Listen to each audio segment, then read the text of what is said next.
Have you ever been in the middle of testing your Flutter app, only to be stopped dead in your tracks by an error? It's frustrating, right? If you've encountered the missing plugin exception while running tests with the Shared Preferences plugin, you're in the right place. Today, we're going to tackle this issue together. I totally get it. You write your code, run your app, and everything works perfectly. But then, when you try to run your tests, you hit a wall with that pesky missing plugin exception. You're not alone in this. Many developers face this challenge.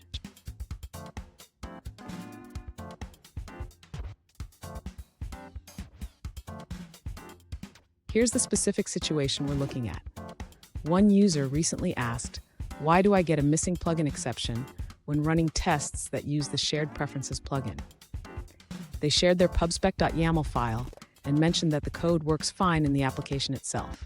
Sound familiar? Let's dive into this together. So, what could be causing this missing plugin exception? This error typically occurs when the Flutter testing framework cannot find the implementation of a plugin during tests. This can happen if the plugin is not properly initialized in the test environment. Don't worry, we'll break it down step by step. And stick around.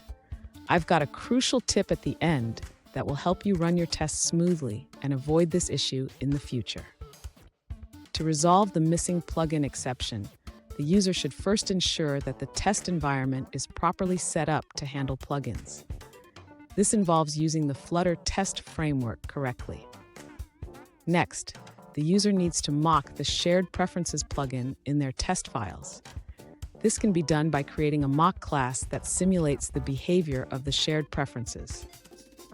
After creating the mock class, the user should initialize the mock before running the tests. This ensures that the tests use the mock instead of the actual plugin. Finally, the user can run their tests. With the mock in place, the tests should now execute without encountering the missing plugin exception. Fun fact, did you know that Flutter's hot reload feature is one of the reasons developers love it? It allows you to see changes in real time without restarting your app. Just imagine if we had to wait for every change to compile. Now, let's look at the answers provided by other users. An alternative solution comes from a user who faced a similar issue with the Flutter Secure Storage plugin. They suggest that the problem arises because these plugins rely on storage that isn't available in the test environment. To resolve this, they recommend running your test directly using the command flutter run-your-test-file.dart.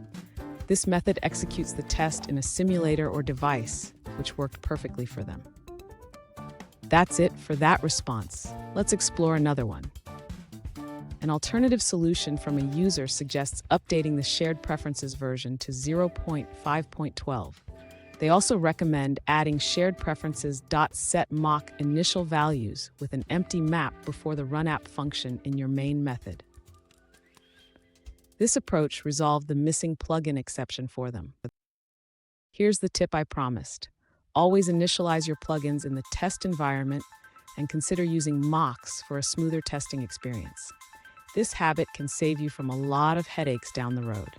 And there you have it. You should now be able to run your tests without hitting that missing plugin exception. Remember, proper setup is key. If you found this video helpful, hit the subscribe button for more tips, and don't miss our next video where we dive deeper into Flutter testing.